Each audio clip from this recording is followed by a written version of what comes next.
এভাবেই জীবনের ঝুঁকি নিয়ে নদী পারাপার হতে হচ্ছে কোমলমতি শিশুসহ নানা বয়সী নারী পুরুষদের। ইতিমধ্যেই একাধিক মানুষের প্রাণহানির ঘটনা ঘটছে নদী পারাপারে। গাফিলতির কারণে এলাকাবাসীর চরম ক্ষোভ।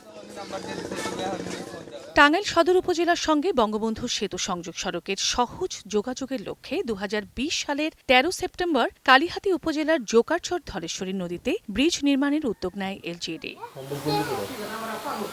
Haider construction private limited, Abani enterprise ও সৈয়দ মুজিবুর রহমান নামে যৌথ ঠিকাদারি প্রতিষ্ঠান টেন্ডারের মাধ্যমে ২৬৪ মিটার লম্বা এই সেতুটি প্রায় ৩৪ কোটি ৮২ লাখ টাকা ব্যয়ে নির্মাণের কার্যাদেশ পায়।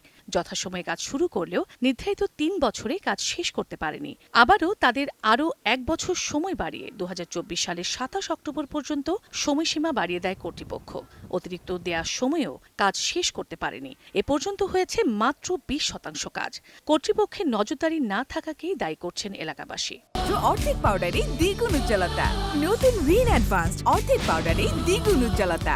২৩ সালে শেষ হওয়ার কথা, আজ ২৪ সাল শেষ হয়ে গেল, এই পর্যন্ত ব্রিজের কাজে 20% নেওয়ার নাই। ব্রিজ না থাকার কারণে মেলা মানুষ আজ ব্রিজে পার হয়, তাদের কষ্ট, আমাদের কষ্ট।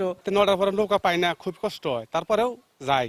এ বিষয়ে ঠিকাদার প্রতিষ্ঠানের কোনো বক্তব্য পাওয়া যায়নি। গাফিলতির অভিযোগ অস্বীকার করে নতুন ঠিকাদার নিয়োগ করে দ্রুত কাজ করার কথা বলেছে এলজিইডি। কাজ যত সময় শেষ না করায় আমরা চূড়ান্তভাবে ২৮ দিনের বাতিলের লক্ষ্যে ২৮ দিনের চিঠি দিয়েছি। এই কাজটি বাতিল হলে পরবর্তীতে আমরা পুনরায় টেন্ডারে যাব।